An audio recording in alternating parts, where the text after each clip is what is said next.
Il est l'heure de poser la question fatidique. De quoi est-ce qu'on a parlé la dernière fois? Des cognitions inférentielles. Des cognitions inférentielles, oui. C'est quoi une cognition inférentielle? Alors, c'est une cognition conceptuelle qui est produite valide, produite directement en support une raison valide. Oui, exactement. Salut Corinne, bienvenue. Ok, tu vas pouvoir répondre à la question. Tu vas pouvoir vérifier si la réponse de Dominique est bonne. Une cognition inférentielle, donc c'était quoi une cognition conceptuelle qui était quoi directement produite en dépendance de son support, une raison valide? Voilà, c'était ça. Ok, très bien, ok. D'une Ok, façon ok. générale, c'est la mémoire. C'est la mémoire, c'est conceptuel en tout cas. Ouais, Ouais, la c'est mémoire, elle est conceptuel. conceptuelle. Et il y a aussi pour dire une cognition inférentielle chez Paul Butchok est nécessairement valide, il manque autre chose, non? Dans la C'est le premier définition. moment. Nouveau. Oui, elle est C'est nouveau, c'est le nouvelle. premier Nouveau. Exactement. Elle est Ouais, parce qu'on nouvelle. avait dit, Mais on pourrait dire, oui, je elle est disais, on nouvelle, avait mais elle discuté réalise son... sur. Oui, vas-y. Ah, pardon. Non, parce qu'on avait Non, discuté sur subséquente et nouvelle, et tu avais dit qu'il y avait une différence entre certains. Ah mince. oui, exactement, exactement. Donc, je croyais, j'avais des diapos là-dessus, mais quand on verra le thème principal, quand on entrera dans le texte, le commentaire du texte pur et dur, j'aurai des diapos de temps en temps pour expliciter certains points. Ouais. Donc, en effet, normalement, enfin, d'après ce qu'on a étudié au Basic Programme et ailleurs, il semble qu'il n'y ait que pour le bout de choc qui accepte que si c'est une cognition inférentielle, c'est nécessairement une cognition valide inférentielle. Ouais. Ouais, ça veut dire que pour ici, le texte qu'on va étudier, et pour la Madhya-Tsumpa et pour d'autres, pour plein d'autres, si c'est une cognition inférentielle, c'est pas nécessairement une cognition valide. C'est ça, oui. Pour d'autres. Pour la plupart, pour l'immense Moi, je majorité. suis pour Butchok. Oui, mais Toi, tu votes pour Butchok, d'accord. Ok. C'est plus logique en fonction de la définition, en tout cas. ouais. Ouais, parce que si on dit qu'elle est directement produite en dépendance de son support, une raison valide, Ben oui. les moments subséquents, on ne peut plus les appeler les conditions inférentielles. Comment est-ce qu'on les appellera? Subséquent. Subséquent. Cognition. Oui, des conditions subséquentes conceptuelles, exactement. Ben oui, donc c'est valide. Donc il a raison. C'est valide si c'est subséquent? Lui, Butchok a raison par rapport aux autres. Ok, très bien, bienvenue Gina. Ok, très bien. Allez, Donc, ouais, justement, on allait entrer dans les conditions subséquentes. Ouais, vous êtes d'accord? Dans le texte? Oui. Tout le monde a le Oui, texte? oui. Pas de souci. On était là, ouais. Il est à Paris, ce n'est pas grave, je le saurai la prochaine fois. Ok, les conditions subséquentes. Ok, donc le premier moment d'une cognition directe comprend son objet par la force de l'expérience. Vous êtes d'accord? Oui. oui. Ok, très bien. Le premier moment d'une inférence le fait en dépendance d'une raison. Là, il est marqué un signe, mais on peut dire une raison. Oui. D'accord. Ok. Pour ces deux genres de cognition, donc directe et inférentielle, les moments cognitifs subséquents du même continuum, c'est-à-dire tant qu'ils appréhendent le même objet, ne s'appuient plus ni sur l'expérience ni sur une raison, mais sont par contre occasionnés par la force du premier moment de cognition. Ok. Mhm. Donc c'est ça que ça veut dire. Ouais, ça veut dire que donc là on pourrait dire quand même que pour une perception directe, une cognition directe, elle s'appuie quand même sur l'expérience. Une cognition directe n'est pas en train de se souvenir, vous êtes d'accord? Mhm. Ouais, Ah oui, non. elle n'est pas en train de se souvenir. C'est pour ça, par exemple, quand on médite et que vous savez qu'il y a les 5 défauts et les 8 antidotes, ouais, quand on essaie de méditer, il y a la paresse, l'oubli, L'agitation. l'agitation, la torpeur, etc. Exactement. Oui, des instructions. Ouais, Oh là, bon. et ça résonne chez les briochins. C'est chez les briochins. Ah bon? Ben non, on avait réglé Ouais, le ça. son. Ah bon? Alors attends, je vais essayer de parler, on va voir ce que ça donne. C'est bon. Oui, ça marche. Bravo, bravo, bravo. Ok. Et donc, ok, donc quand on médite, on dit que, en effet, on a besoin de l'attention et de la vigilance. Vous êtes d'accord? Oui. Oui. Ok. Ouais. Et donc là, ti en sanskrit ou Jempa en tibétain, parfois c'est traduit par mémoire. Oui. Donc où est-ce que je vais en venir? C'est que vous essayez de méditer, par exemple, imaginons quelque chose vraiment au hasard. Vous méditez sur l'esprit. Au hasard. Vraiment au hasard, hein. Vous méditez sur l'esprit. Ok. Et donc vous méditez sur la conscience mentale à l'instant présent, etc. Est-ce qu'au deuxième moment, vous vous souvenez de la conscience mentale? Ou est-ce que vous méditez directement sur la conscience mentale? On renouvelle, non? On renouvelle, exactement, on renouvelle une expérience directe. Donc dans ce cas-là, c'est bien l'attention, c'est pas la mémoire. Ouais. Ouais, Ah oui, d'accord. ouais, exactement. Parce que si c'était de la mémoire, eh ben, ce serait méditer sur un souvenir de la conscience. Mais on n'est pas en train de méditer sur un souvenir de la conscience, on est en train de méditer sur une expérience directe. Et c'est le second moment. Donc c'est pourquoi ici, voilà, c'est là où je veux en venir, c'est quand même le second moment d'une perception directe s'appuie quand même sur l'expérience. C'est quand même de l'expérience, puisque c'est une perception directe, non? Ouais. Ouais, vous êtes d'accord? Une C'est le perception. moment antérieur, oui. Là, le second moment. Ouais. Hum. Alors attendez, je vais relire la phrase. Très bien. Pour ces deux genres de cognition, donc direct et inférentiel, les moments cognitifs subséquents du même continuum, c'est-à-dire tant qu'ils appréhendent le même objet, ne s'appuient plus ni sur l'expérience ni sur une raison, mais sont par contre occasionnés par la force du premier moment de cognition. Donc là, on pourrait Ouais, discuter ce point. Ça veut dire que même le second moment d'une perception directe, ça reste une perception directe, ça reste une expérience pure, non? Mhm. Ouais. Sauf qu'elle est occasionnée par le moment de cognition valide. La force, Là, ouais. initial, voilà, qui l'aura occasionné. Ouais, vous êtes d'accord? Bah oui, c'est ce qui est dit. Oui, oui, Sabine. Mais c'est quand alors que ça devient une mémoire? À partir du moment où on va dire que c'est une mémoire, puisque on dit que le deuxième moment, alors troisième, quatrième, enfin. à partir du moment où il y a une rupture, sûrement, de la continuité. C'est-à-dire à partir Euh, du moment où, au lieu de regarder la table, tu regardes la chaise, mais tu te souviens de... oui, Ah bah oui, mais l'attention n'y est plus. Mais mais non, non. on pourrait dire que même, imaginons là, je suis en train de regarder un arbre, je suis en train de regarder un arbre et je peux très bien penser à l'arbre que je suis en train de voir, non? Non? Et donc je me souviens, imaginons que j'essaie de me souvenir du premier moment où je l'ai vu, là, à l'instant. Je peux très bien avoir une cognition subséquente, conceptuelle, donc un souvenir, une mémoire, en même temps que je le vois, non? Ouais. Si. Ouais. Ouais. Si. Donc il n'y a Mais pas Je sais pas. nécessairement. Ouais. le Je sais problème, pas. c'est que le deuxième moment de la cognition directe, il s'appuie comme condition antérieure sur le premier moment infaillible. Voilà, Oui. et on parle de force, de force. Donc, Oui. est-ce qu'on peut dire que c'est réellement une expérience ou est-ce que c'est la continuité du premier moment infaillible? Je ne sais pas. Alors c'est intéressant. Est-ce que c'est une expérience ou pas? Est-ce qu'on est dans le règne de la perception directe? Qu'est-ce qu'on appelle l'expérience? Si l'expérience, c'est faire l'expérience pour la première fois de quelque chose et qu'ensuite on s'appuie sur ce moment-là pour continuer l'expérience, je ne sais pas. Alors, en fait, l'expérience directe, elle n'est jamais directe, en fait. Ah bon? Au premier Bah oui, puisqu'elle s'appuie sur le premier moment. Non, mais le premier moment, il s'appuie sur le moment de conscience immédiatement précédent qui n'est pas, Précédent, ouais. qui n'est pas ce moment d'expérience, alors que les autres s'appuient sur ce premier moment d'expérience. Ouais. Ok. Et donc ça veut dire que si les seconds moments sont subséquents, ça veut dire qu'il ne peut pas être de l'expérience. Ça, je ne sais pas. Ça dépend de ce qu'on appelle expérience, c'est ça, quoi. Ah, l'expérience, c'est quoi? Bah oui, comment on pourrait le dire? Bah, c'est un événement cognitif. Et là, si on prend le point de vue littéral de ce que dit Elisabeth Napper, c'est non conceptuel. Ouais. Donc ça veut dire que on a des cognitions subséquentes conceptuelles et des cognitions subséquentes non conceptuelles. Ouais, vous êtes d'accord? Mhm. Mhm. Mais Une cognition subséquente non conceptuelle, ça veut dire elle réalise ce qui a déjà été réalisé, ouais, par la cognition valide et immédiatement antérieure. c'est Ouais. ça. Mhm. C'est Et ça même le problème. pas. Ouais. C'est ça le problème, parce que le premier moment de la cognition directe ne réalise pas ce qui a été déjà réalisé, réalise nouvellement. Tu Elle vois? réalise nouvellement. Elle pourrait, à la rigueur, on pourrait débattre là-dessus. On pourrait dire, par exemple, je vois cet arbre aujourd'hui et imaginons que je l'ai vu la semaine dernière. Est-ce que je ne le réalise pas pour autant pour la première fois aujourd'hui? Mhm.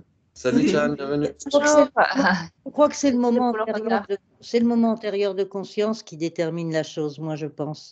Soit le moment antérieur est en lien avec ce que tu, enfin, le premier moment de ce que tu observes, et à ce moment-là on parle de subséquence, soit le moment antérieur n'a rien à voir avec ce que tu observes, et à ce moment-là on parle de premier moment et de valide. Je pense que c'est le moment de conscience immédiatement antérieur qui détermine la chose. Enfin, je le vois comme ça. Ok, donc imaginons que notre discussion soit si intéressante que je regarde l'arbre, mais je ne le certifie pas. Oui, ça c'est inattentif. Et pourtant, c'est le premier moment, non? Oui, Oui, c'est inattentif, ouais. Là. C'est le premier moment, mais il est inattentif. Puis après, je vois un oiseau qui se pose dans la branche, et là, hop, j'ai une attention beaucoup plus soutenue de l'arbre. Ça ne veut pas dire que j'oublie ce que tu es en train de me dire, mais Ça veut dire que là, tu es trop. Moi, je trouve que si on veut comprendre ce qui est dit là, c'est que c'est le moment immédiatement antérieur de conscience qui détermine le fait que ça soit subséquent ou non. Moi, je pense. ah oui, tout à Mais fait. non, Ça, oui, c'est ça, nécessaire. c'est C'est dans la définition d'une condition subséquente. ça. D'ailleurs, il la donne pas ici. Non, non, Mais littéralement, c'est c'est comme ça. torsin torpello. Torsin torpello en tibétain, ouais. Ça veut dire une cognition qui réalise ce qui a déjà été réalisé, ce qui a été réalisé. Ouais. Bah, moi, je pense que le mot force, par la force de l'expérience, je pense que c'est important, ça, par la La force. force de l'expérience, exactement, une cognition subséquente, directe, réalise son objet par, bonjour monsieur, par la indépendance de la cognition valide qui l'aura occasionnée. Ouais. Donc ça veut dire que la cognition subséquente ne réalise plus son objet par son propre pouvoir, Non. par sa propre force. Ouais, non, non. Donc c'est ça, à mon avis, c'est ça que veut dire Elisabeth Napper, c'est que c'est toujours la force de l'expérience, mais c'est plus par sa propre force elle-même, c'est par la force de la cognition valide antécédente, non? Mhm. Ouais. Et donc c'est pour ça quand on dit la force ou son pouvoir par son propre pouvoir, ouais, c'est pourquoi d'habitude vous avez la définition d'une cognition valide, ouais, qui est Mhm. Condition libre de conceptualisation et non neuronée. ah, donc ça veut dire que si c'est une cognition valide, c'est nécessairement une perception directe? Non, c'est Ah non, oui, pardon,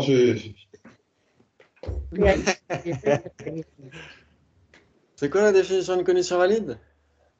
nouvelle et infaillible. Cognition nouvelle. Cognition nouvelle et infaillible, vous êtes d'accord? Oui. Ok, et donc il y a cette nouveauté. Et donc c'est ça qui pose question, parce que si on dit qu'on a vu l'arbre la semaine dernière et qu'on le voit aujourd'hui, est-ce qu'il est toujours nouveau? Est-ce que c'est toujours nouveau? C'est difficile à dire. On pourrait se dire oui, c'est nouveau parce que les feuilles n'étaient pas aussi vertes la semaine dernière, mais on pourrait dire dans le moment d'après, il a nouveau, un nouvel arbre. Non, mais c'est le moment précédent de cette conscience de l'arbre n'est pas l'arbre. Ah oui, non, ça c'est sûr, la conscience de l'arbre n'est pas l'arbre. Non, parce que le moment précédent n'est pas la conscience de l'arbre. Voilà pourquoi c'est nouveau. Enfin, Le moment précédent n'est pas la conscience de l'arbre. sur nous précédente conscience immédiatement dans les trois conditions. Là on parle de les trois conditions. Ok. Donc le moment immédiatement antécédent n'est pas l'arbre, donc c'est nouveau. Même Alors, si, Voilà. c'est sûr. C'est sûr, parce que ça doit être une conscience, non? Ouais. même si tu l'as vu hier. Si tu l'as vu hier, Oui. tu le vois aujourd'hui. Aujourd'hui, quand tu le revois, ton moment immédiatement précédent de conscience concernait tout à fait autre chose que l'arbre. Ok, on est d'accord. Donc, Mhm. c'est nouveau. Ok, Continuum de... Voilà. ok, Enfin, je sais pas, moi je le vois comme ça. Mhm. ok. Très bien, mais même le second moment, c'est pareil. Le second moment, la condition antécédente n'a rien à voir avec l'arbre. C'est toujours une conscience, non? Le second moment, il est le moment immédiatement antérieur du second moment, c'est le premier moment, donc il concerne l'arbre. Oui, d'accord. Ok. Très Et il bien. continue par sa force, voilà. Ok. Par la force du premier moment. Ok, très bien. Donc c'est ça qu'il faut essayer de voir, c'est que on a l'habitude de cette définition d'une cognition valide en général, Sardumilu Werikpa, ouais, une cognition nouvelle et infaillible, mais Kedubje donne une autre définition. Il dit Rawandu, Principal. Rawandu, Yonsheweshejala Milowesheba. Il dit c'est une cognition qui est infaillible au regard de l'objet qu'elle aura déterminé par son propre pouvoir. Rawandu. C'est ça que ça veut dire, le premier moment. C'est par son propre pouvoir. Parce que si on dit c'est un premier moment, ça pose question. Si on dit on a regardé l'arbre la semaine dernière ou hier, est-ce que c'est une condition valide aujourd'hui? Certains diraient bah non, puisqu'on l'a déjà vu. C'est du déjà vu, c'est du réchauffé. Ouais. Alors que si on dit, en accord avec ce que dit Kerubje, Rawandu, par son propre pouvoir, là on comprend que même si on le regarde maintenant et que je le regarde encore dans 2 minutes ou encore dans 5 minutes, etc., ce sera à nouveau une condition valide parce que cette perception directe va le réaliser à nouveau par son À propre nouveau, pouvoir. oui. Oui, c'est Ouais. ça. Et à mon avis, ça explicite pas mal ça, cette nouveauté, cette question de la nouveauté. Ça veut dire que c'est par son propre pouvoir. Alors que les conditions subséquentes, c'est là où on en est à la page 44, les conditions subséquentes ne réalisent plus par leur propre pouvoir, mais par le pouvoir de la condition valide qui les aura occasionnées. Ouais.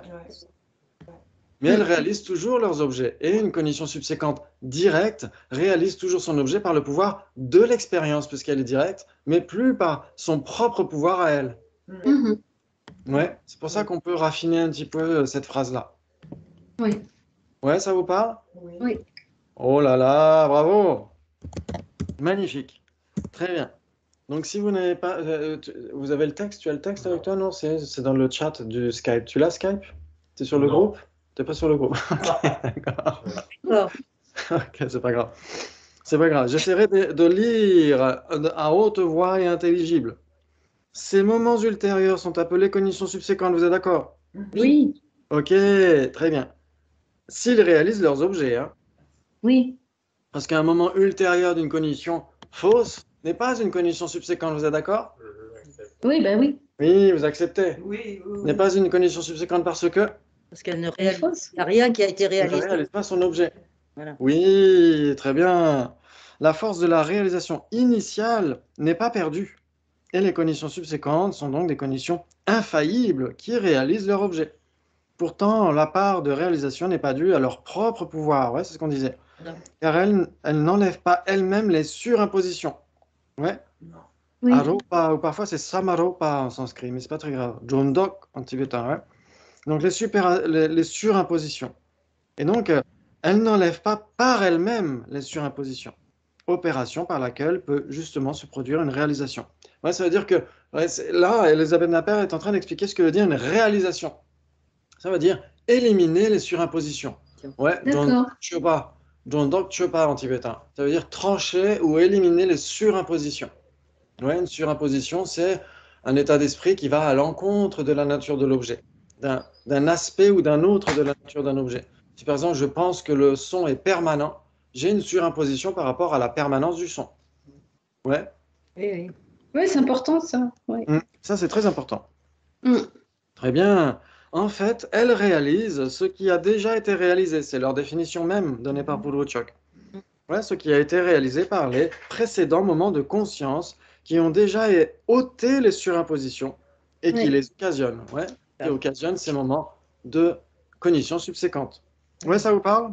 Oui, oui. Oui. Ok, donc ça veut dire qu'on verra par la suite, quand on entrera dans le texte, dans le praliné, on verra qu'en fait, toute condition subséquente n'est pas nécessairement conceptuelle, mais il semble que d'après Kerubje et pour Kunkian Jamyang Shepa, dans son Lorik Tache, qu'on avait étudié au Salève il y a quelques années maintenant, il semble qu'une condition subséquente soit nécessairement conceptuelle.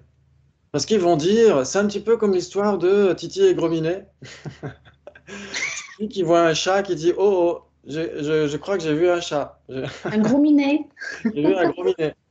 Et donc, en effet, quand il dit oh oh, je crois avoir vu un gros minet, c'est ça, hein? C'est pas direct. Et bien justement, c'est conceptuel. Et donc, ça veut dire que pour Kerubje, Jamyang Shepa, etc., peut-être qu'il n'avait pas vu à l'époque Titi et Gros Minet, mais c'est un petit peu ça. Ça veut dire tiens, j'ai vu du bleu.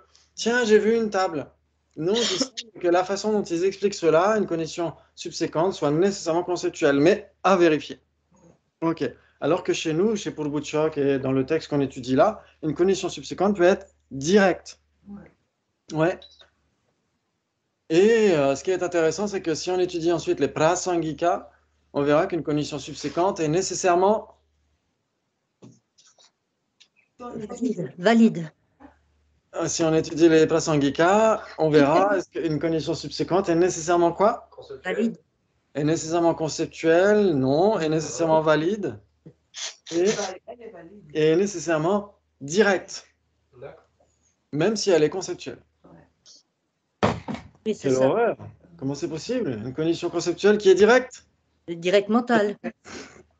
Donc on verra ça. On verra ça. En fait, oui, si elle est conceptuelle et que c'est une condition subséquente pour les prasangika, on l'appellera une condition directe. Ouais, parce que elle ne dépend plus directement d'un raisonnement. C'est ça. C'est ça qu'on verra par la suite. Ouais. Mais bon, ça, c'est pas très, très grave pour l'instant. Par la Ok, force de l'habitude, peut-être, je sais pas.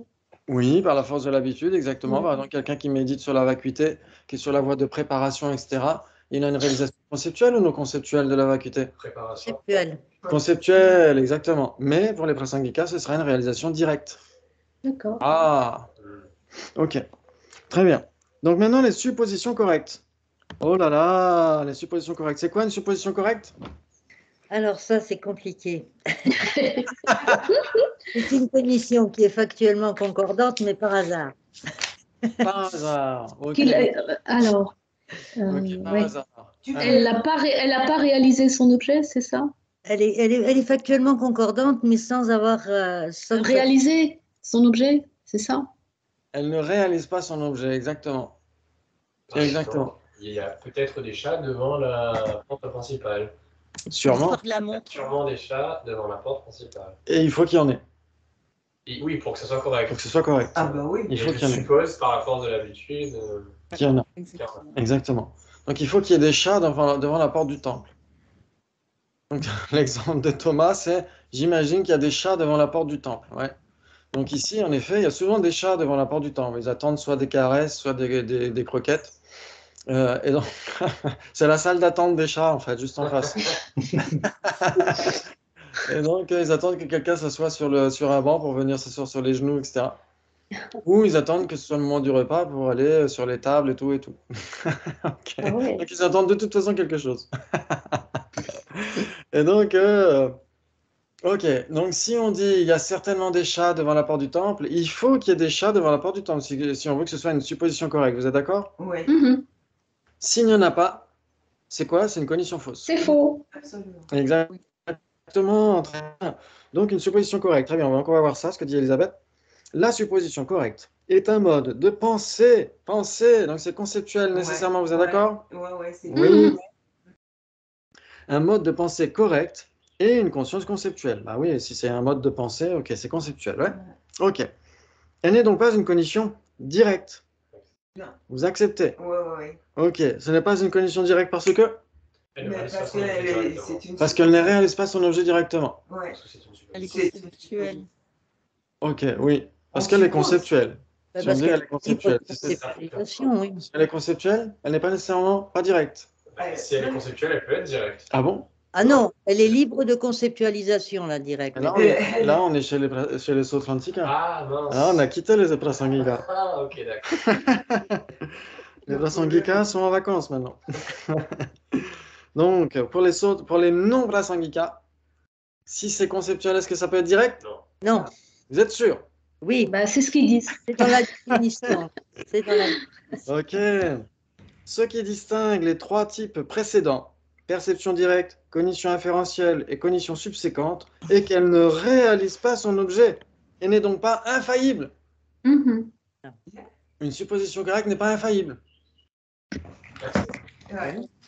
N'est pas infaillible parce que, Mais parce qu'elle ne réalise pas directement son objet. donc elle peut le réaliser conceptuellement. Elle ne le réalise pas directement. Ouais. Elle ne réalise pas du tout son objet. Pas conceptuellement pour les bras. Elle ne réalise pas directement. Donc une supposition correcte peut réaliser conceptuellement son objet. Non, Non. On ne peut pas réaliser conceptuellement. Une supposition correcte ne veut pas réaliser. Ni conceptuellement, Oui, ni d'accord. directement, ouais. Ok, très bien. Donc les trois premières ici. Perception directe. Est-ce qu'une perception directe peut réaliser son objet? elle peut, elle peut. Elle peut. Mais, Elle doit réaliser son objet? mais oui, c'est Elle doit réaliser son objet si elle est directe. C'est-à-dire qu'une condition inattentive Non, réalise non. son objet. Elle peut pas. Si elle Elle est directe. Ok. Oh, on va avoir des débats. On va débattre. Ouais, on est parti là. Ok, donc une perception directe ne réalise pas nécessairement son objet. J'accepte. J'accepte. Mais Ok. ouais, elle réalise quand même son objet. Donc une perception directe doit réaliser son objet si elle est directe. Donc Ouais. les conditions inattentives n'existent pas. Oh, Elle, Marie. inattentive, elle n'est pas dans la direction de son objet. Une condition Inexacte. inattentive, on le verra par la suite, on le Ouais. verra à la page d'après. Une condition inattentive, c'est quoi? Elle ne réalise pas son objet. Mais non, elle réalise pas son C'est une conscience, c'est une cognition qui est une base commune entre une conscience à laquelle il y a l'apparence claire d'un impermanent, Oui, son objet d'engagement, oui. et qui n'a pas la possibilité de certifier son objet d'engagement à un impermanent. Ouais, un phénomène spécifiquement caractérisé, mais c'est un impermanent. Donc ça veut dire que c'est bien un impermanent qui est là. Et pour être un impermanent, ça existe. Non, il faut que ça existe. Oui. Oui, c'est Ok. non erroné. Et c'est bien impermanent, et donc c'est non erroné. Il y a l'apparence claire d'un impermanent. Ouais, mais il n'y a pas la capacité de générer une certification. Et donc, si c'est l'apparence claire d'un impermanent, c'est nécessairement une perception directe. Ah ben oui, j'accepte. Donc, une condition inattentive est nécessairement une perception directe. Ben oui. Ok, mais elle ne réalise pas son objet, puisqu'elle n'engendre Non. pas de certitude. Non. Ok. Donc, ça veut dire qu'une perception directe ne réalise pas nécessairement son objet. J'accepte. Ok, Mhm. parce qu'il y a les conditions inattentives. Très bien. Par contre, une condition inférentielle, est-ce qu'elle réalise nécessairement son objet? Oui, Nécessairement. Il y a des doutes? Nécessairement. Nécessairement. Ok, nécessairement ici à ma droite. Qui à ma gauche dirait oui ou pas? Est-ce qu'on peut réaliser non. par- oui. On peut réaliser par inférence? Mais par exemple, la fumée. C'est la question de Thomas. Est-ce qu'une inférence peut réaliser son objet? J'accepte. Évidemment, elle la réalise toujours. On peut oui, la fumée. Sinon, elle n'est pas inférentielle. Sinon, c'est tout C'est pas simplement une une condition inférentielle. inférentielle si elle ne réalise pas son objet. Et est-ce qu'une condition subséquente doit réaliser son objet? Ou peut Non. réaliser son objet? Oui. Peut réaliser Réalise. son objet ou doit réaliser son objet? Sinon, les Doit- plus Peut subséquentes. réaliser son doit objet. réaliser. Peu. Ouais. Sinon, c'est une supposition correcte. Sinon, Pas ça- forcément. Pas forcément, ouais. Ok, elle peut ou elle doit réaliser Elle son peut, objet? elle peut, Elle parce peut. Elle peut, une condition subséquente pourrait ne pas réaliser ce qui a déjà Elle été doit. réalisé. que si c'est une fausse, si c'est Ah, une Parce qu'elle réalise qu'elle Ah, une condition fausse peut être subséquente. si c'est une subséquente de faux. Ah oui, non, ça peut pas. Eh bien oui, elle est obligée. Est-ce qu'elle réalise ce qui a déjà été réalisé? C'est réalisé. Ouais. Elle réalise nécessairement son objet si elle Ouais, réalise ce elle qui a déjà réalise. été réalisé, non? Ouais. Ok, ok. Très bien. Et donc là, en effet, Elisabeth Napper parle de trois conditions qui soit doivent, soit peuvent réaliser leur objet. Ouais. Ici, perception directe, Peu. condition référentielle et condition subséquente. Ouais. Donc c'est cette phrase-là, en bas de la page 44. Ce qui distingue les trois types précédents, la perception directe, la condition inférentielle, la condition subséquente, est que la supposition correcte ne réalise pas son objet et n'est donc pas infaillible. Ouais. Ça veut dire que les perceptions directes peuvent les réaliser et les conditions inférentielles et les subséquentes doivent réaliser. Ils doivent réaliser, d'accord. Exactement. Ça veut dire que tous les autres types de conscience qui sont évoqués dans la division en 7 ne réalisent pas leurs objets. Ouais. Et il n'y en a que 3 qui peuvent réaliser leurs objets. 2 qui réalisent nécessairement leur objet. C'est ça. D'accord. Donc si c'est clair dans votre tête, normalement c'est plus facile pour la suite, mais ne vous inquiétez pas, on y reviendra. C'est ainsi qu'est introduite une distinction entre les conditions qui sont simplement correctes quant à leur objet et celles qui réalisent ou atteignent leur objet. Ouais, c'est ce qu'on a dit. Pour réaliser un objet, ça veut dire quoi réaliser un objet? Ce qui enlève les suppositions, Oui. surimposition. Mais excusez-moi, je ne comprends pas toujours très bien la définition de surimposition. Oui. Je ne Ok. sais pas si tu peux expliquer. Donc une surimposition, c'est-à-dire que soit on est à l'opposé de la réalité, Ça ouais, marche. soit on ne connaît pas la réalité. Par exemple, si je pense que l'alphabet commence par B, je suis à l'opposé. Ouais, je suis à côté de la plaque. Ou si simplement je ne connais pas l'alphabet et que je ne connais pas A, c'est aussi une surimposition. Mhm. Ouais, c'est-à-dire que c'est soit méconnaître, soit ne pas connaître. Mhm. Ouais, Dans c'est ce ça. cas-là, pourquoi, d'où vient le mot surimposition? Pour moi, sur, Ouais. c'est qu'on ajoute quelque chose. Si je ne connais pas, Oui. Ou on pourquoi on dit soustrait. que c'est une Oui. surimposition? En général, c'est ça. En général, c'est ça, une surimposition. Le terme surimposition peut traduire soit jondok en tibétain, soit kurtep. Ouais. Donc, jondok, c'est samaropa. Ouais. Ici, ils ont mis aropa, mais normalement, c'est samaropa. C'est pas très grave. Ça veut dire qu'on surajoute quelque chose, on remplume quelque chose. Ouais, on surajoute. Ça veut dire qu'on dirait A est égal à B, ou A n'est pas A, etc., etc. Est-ce que c'est pas éliminer tout le reste, en fait? Euh, Non, mais moi, je pense pas, que c'est pas un nécessairement. engagement inapproprié, non? Ça peut être inapproprié, ça peut être ça, exactement, tout à Ouais. fait. Un Mais ce qu'il faut voir, c'est que soit on rajoute des trucs, on se dirait, bah, A, c'est nécessairement pas A, donc on rajoute une identité qui n'a rien à voir avec A, C'est ça. soit on ne connaît pas A. Et donc, dans ce cas-là, c'est kurtep. Ça veut dire que c'est une dépréciation, littéralement, Oui. c'est ça, kurtep. Ça veut dire que on nie l'existence de ce qui existe. Mais en fait, là, c'est pas une négation active, c'est juste qu'on ne sait pas l'alphabet. C'est tout simplement ça. Ouais, donc il y a deux types de surimposition, certaines qui renforcent la réalité, une réalité augmentée, on pourrait dire, et l'autre, c'est une réalité appauvrie, d'une certaine manière. Ouais. Ouais. Ouais, ça te parle? Non. Ouais. Oui. Non, ça vous parle pas? Ok.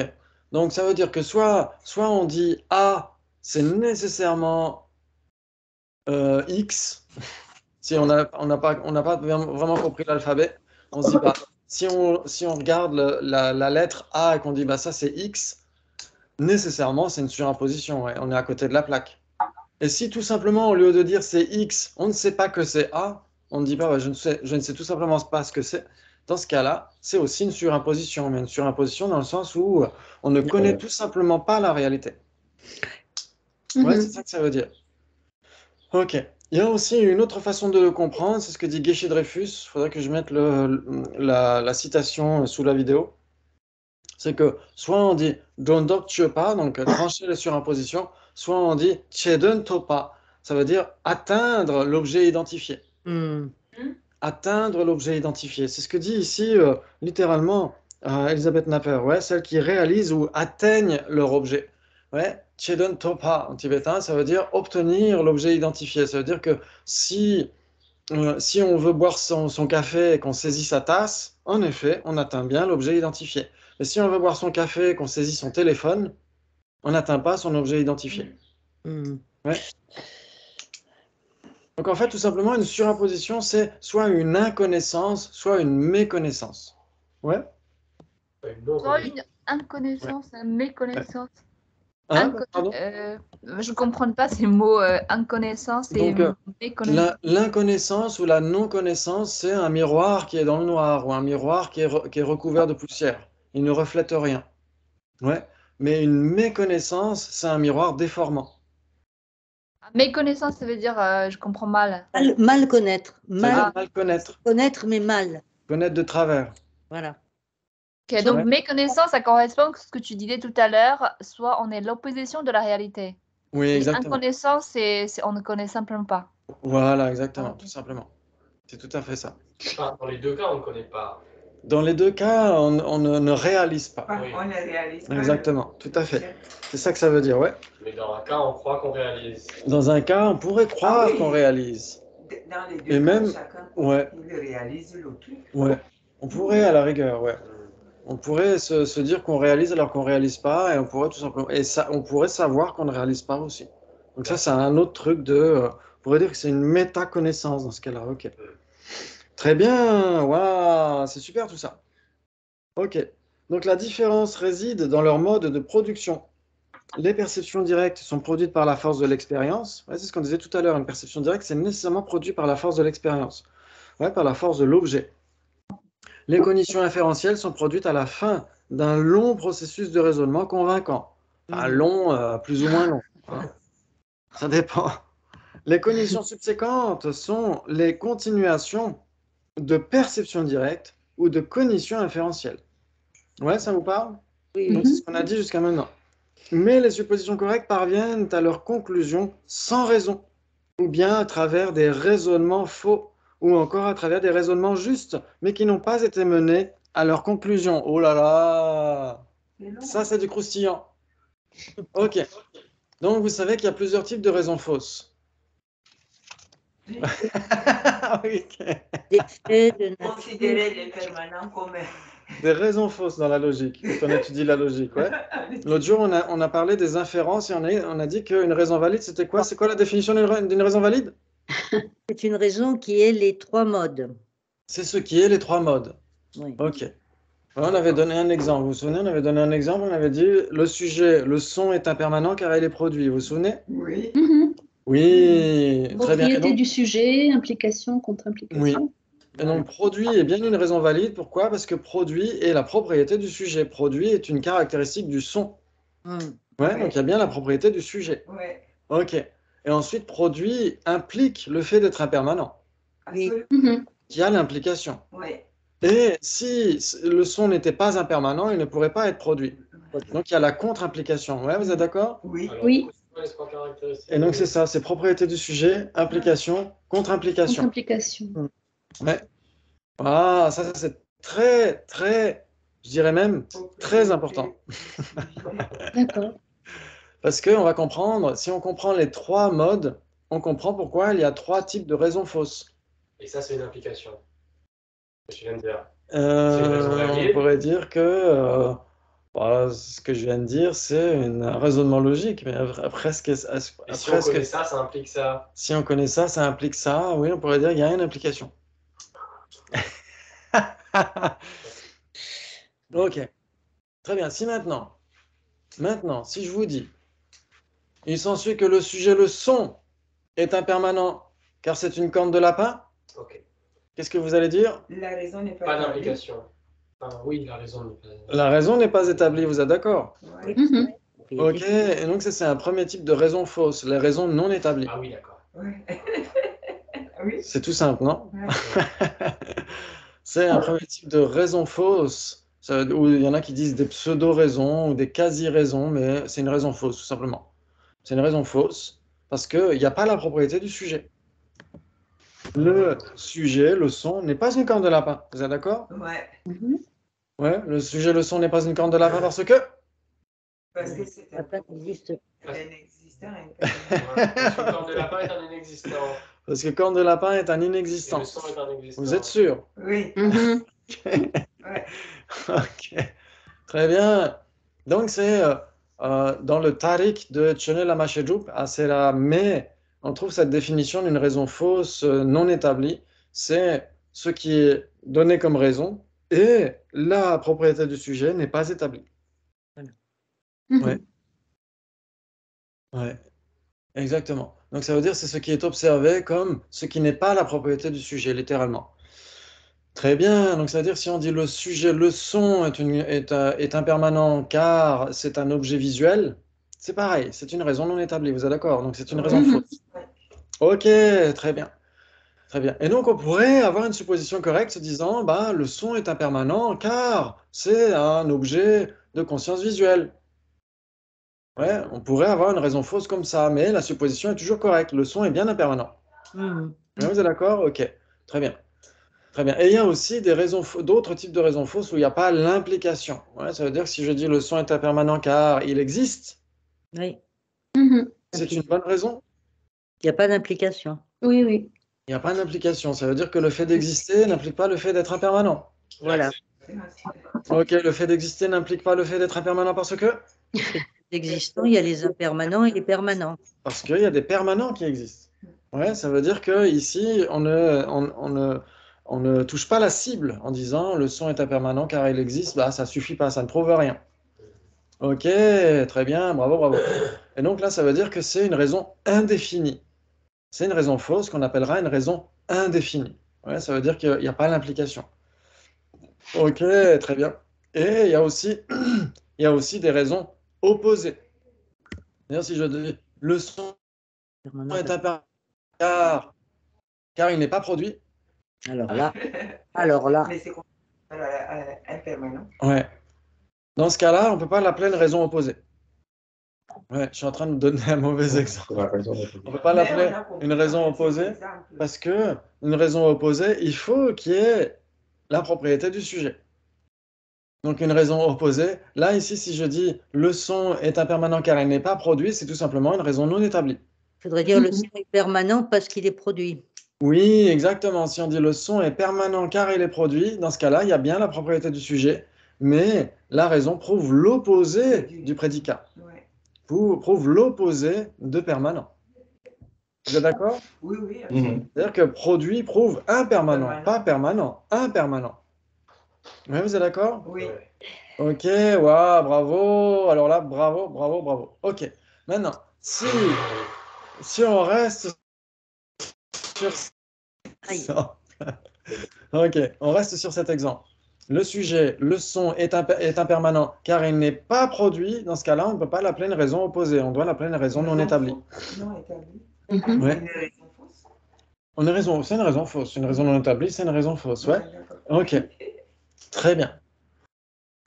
Ici, quand on verra, quand on va étudier, là c'est juste pour vous donner juste une petite introduction, c'est que quand on va étudier les suppositions correctes, on verra qu'il y a des suppositions correctes qui s'appuient sur une raison qui est opposée. Mais dans ce cas-là, ça ne va pas être la même chose que ce qu'on est en train de voir là, parce que si on dit le sujet, le son est permanent car il est produit, en effet, c'est une raison opposée, mais dans ce cas-là, le point de vue qu'on a n'a rien à voir avec la réalité. Si on se dit le sujet, le son est nécessairement impermanent car il n'est pas produit, dans ce cas-là, notre cognition, notre supposition correcte n'est pas une supposition correcte car elle ne suppose pas correctement que le son serait Non produit. non produit. Je crois que je suis en train de... Oui, je pense que c'est pas ça, non. Non. Ok. Ok, donc je prendrai des diapos la fois prochaine. Ok. Donc très bien. Ok. Si on dit, oui, pardon. Si on a une raison opposée. Une raison opposée, c'est de dire le son est permanent car il n'est pas produit. Vous êtes d'accord? Oui. Ouais. Ah non. Ah ben, c'est pas correct, hein. Ça, c'est pas correct. Non, c'est pas bon ça. Oui, c'est pas correct, il faut dire le son est impermanent parce qu'il n'est pas produit. Non, il faut dire le son est permanent car... Mais non. Oui, c'est ce qu'on avait vu tout à l'heure. Mais le son est permanent, c'est pas correct. Non, mais le son est permanent parce qu'il est produit, c'est une raison opposée. C'est ça le problème. Mais du coup, on n'est plus dans une supposition correcte. Non, c'est pas Voilà, exactement, c'est là où je veux en venir. C'est là où je veux en venir, c'est que... Ouais, ok. C'est plus une supposition correcte. Non. Ok. Donc, j'aurai des diapos la fois prochaine, ce sera plus facile à visualiser. Parce qu'on a d'un côté une raison opposée. Pour cette raison opposée, il faut que la raison soit la propriété du sujet. Ouais, donc il faut dire le son est permanent car il est produit. En effet, le son est bien produit, mais produit prouve l'opposé du prédicat. Produit prouve impermanent, ne prouve pas permanent, au contraire, prouve l'opposé de permanent. Ouais. Ça, c'est une raison opposée. Ok, très bien. Maintenant, dans les textes de Loric, on voit qu'il y a des suppositions correctes qui s'appuient sur une raison opposée. Mais on ne peut pas, comme dit Pascal, on ne peut pas dire que ce soit la même chose que la raison opposée qu'on vient juste de donner. Parce que dans ce cas-là, on n'a pas de supposition correcte. Si on dit le son est impermanent car il n'est pas produit. Voilà. Ça, c'est d'accord, c'est opposé, ça. Si on dit le son est impermanent car il n'est pas produit, on ne peut pas l'appeler une raison opposée. Parce que là, ce sera une raison fausse, tout simplement. C'est une raison... Ce sera une raison fausse parce que la propriété du sujet n'est pas établie. Voilà. Ok. Oui, mais oui. Ouais, si on prend la raison opposée telle qu'on l'a mentionnée jusqu'à maintenant, la raison opposée, on dira le son est permanent car il est produit. Dans ce cas-là, c'est bien l'exemple type d'une raison opposée, sauf que dans ce cas-là, on ne peut pas avoir de supposition correcte. Voilà. On ne peut pas avoir une supposition correcte du son qui est permanent. Pourquoi? Parce que ce n'est pas factuel. Voilà, c'est ça.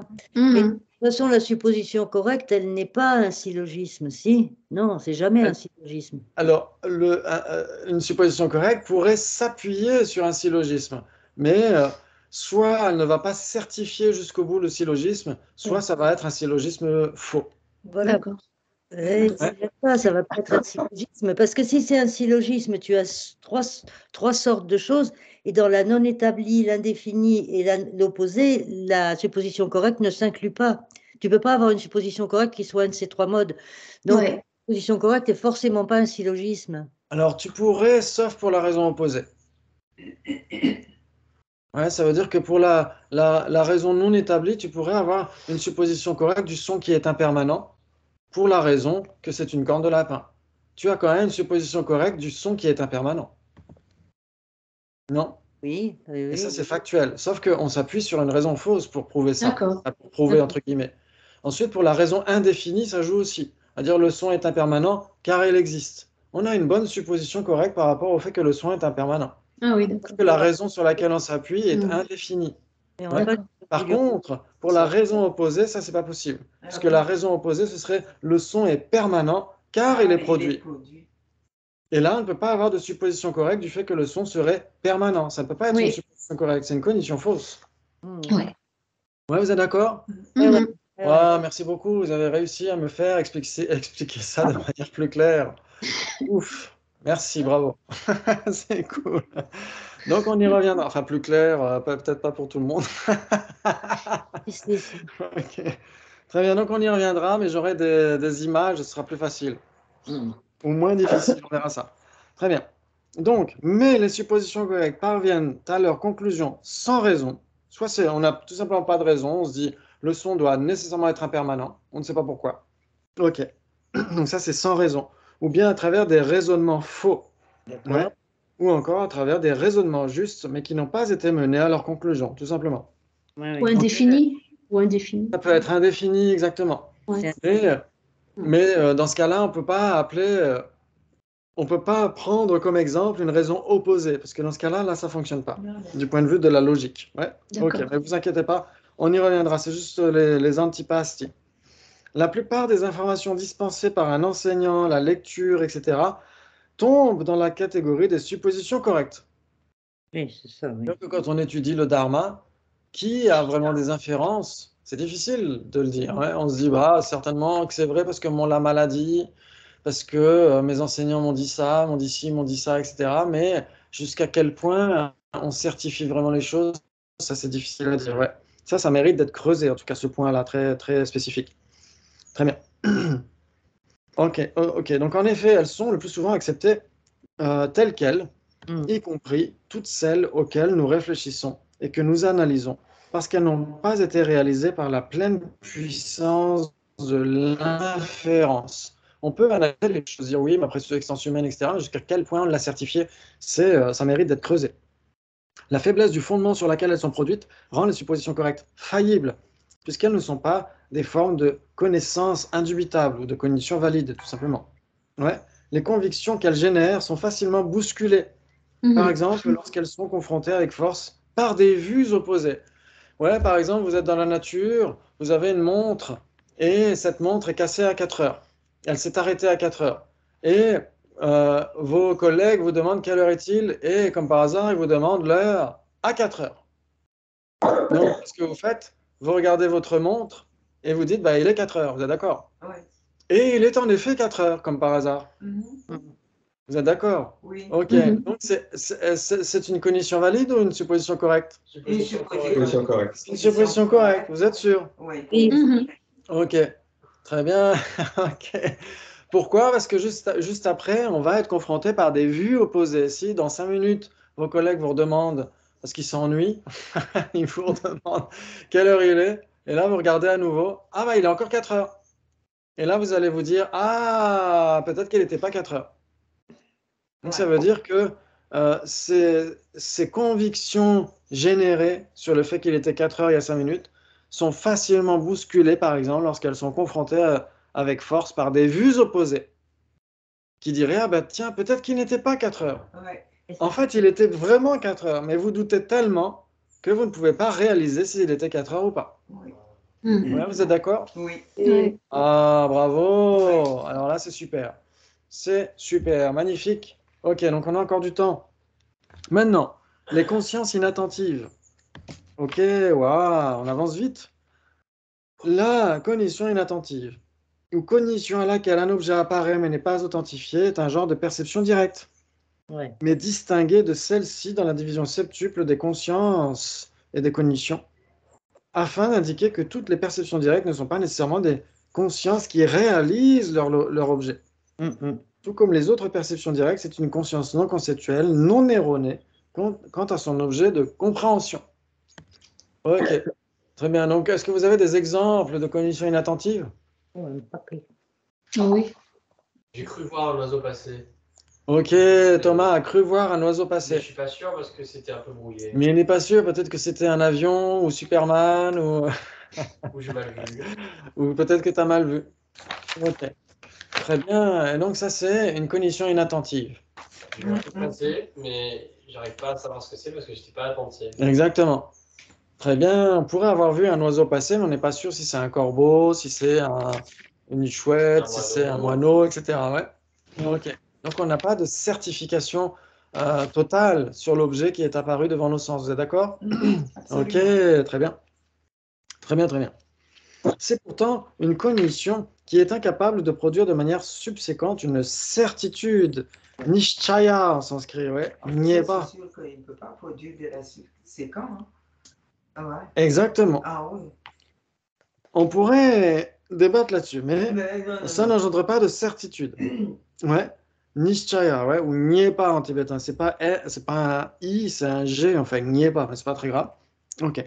Quant au fait d'avoir eu cette perception en particulier, donc il n'y a pas de certitude. Non.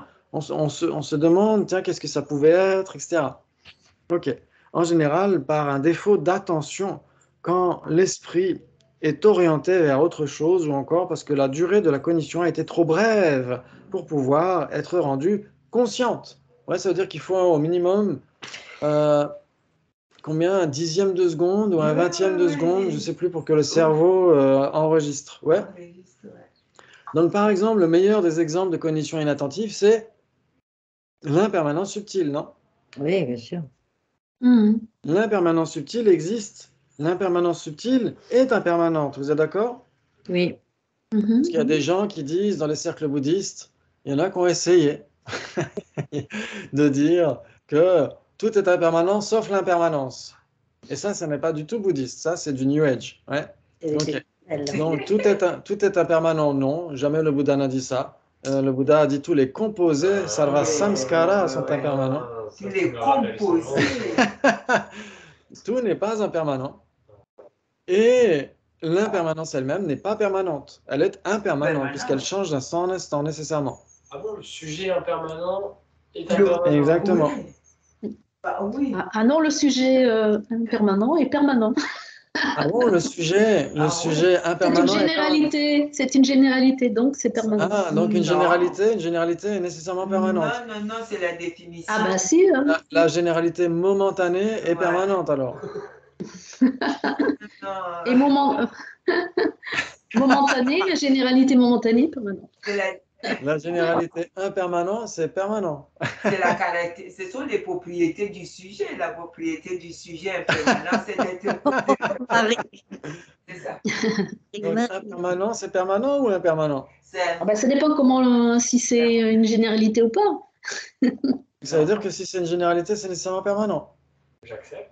Oui. Ah, ça veut dire qu'il n'y a pas de généralité impermanente. Ça n'existe pas. Bah non. Donc la généralité personne, c'est permanent. Oui. Ah ouais, donc la personne est permanente alors? Non, pas d'implication. Bah, la personne, pas d'implication. La personne n'est pas une généralité. Ah bon, la personne n'est pas une généralité, la personne n'a pas plusieurs instances. Non, la personne d'hier, la personne d'aujourd'hui, la personne de demain. Ah. Généralité, bien sûr. Donc si c'est une généralité, c'est nécessairement permanent. Où est-ce que vous avez trouvé ça? Je suis très mauvaise dans les débats. Alors j'arrête. Le sujet. Je crois que c'est le sujet. Impermanent, ou l'impermanence, c'est impermanent.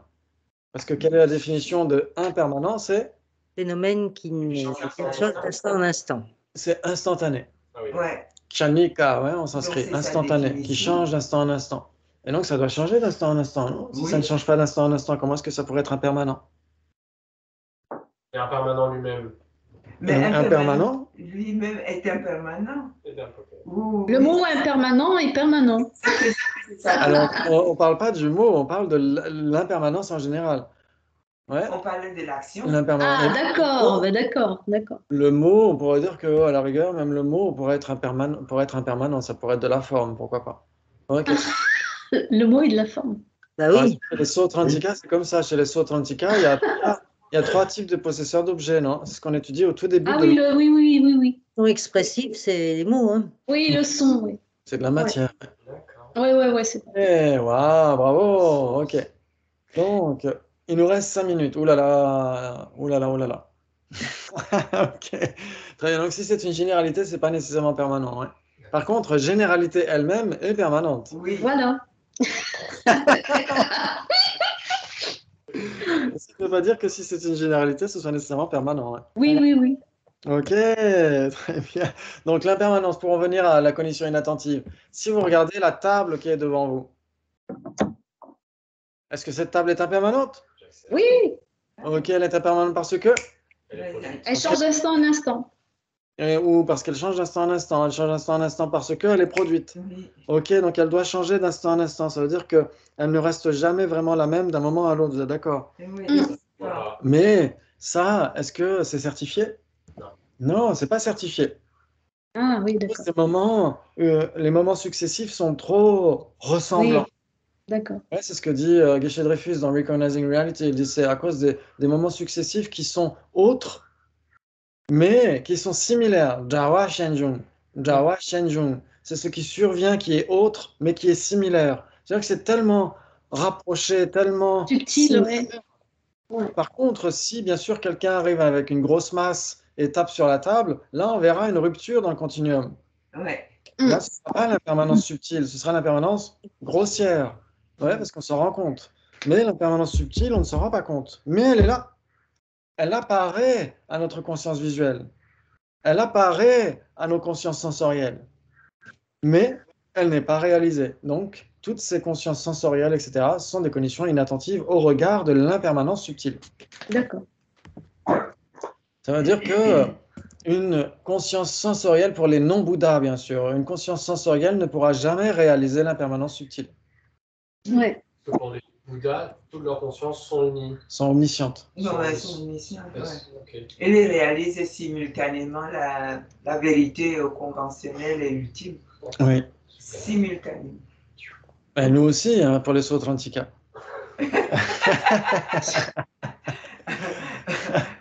Pour les Sautrantika, ok, là on pourrait débattre très longtemps, mais il nous reste 3 minutes. Ouh là là. Ok, donc l'impermanence subtile au regard des consciences sensorielles, visuelles, auditives, olfactives, gustatives, tactiles, et au regard de la conscience mentale aussi, pourquoi pas.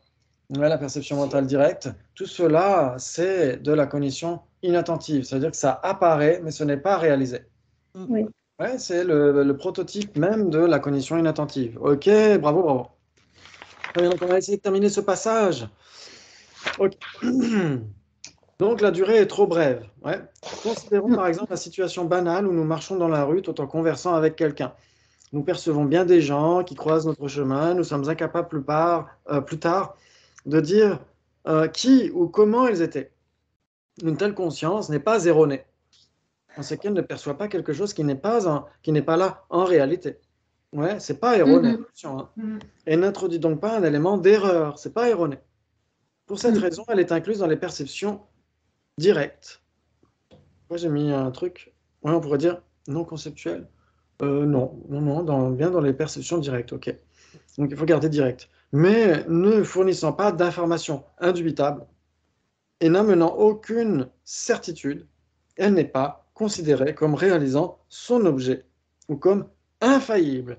Avisamvadin, ouais, Miloa en tibétain. Ok. Donc ça, c'est très important, cette notion d'infaillibilité.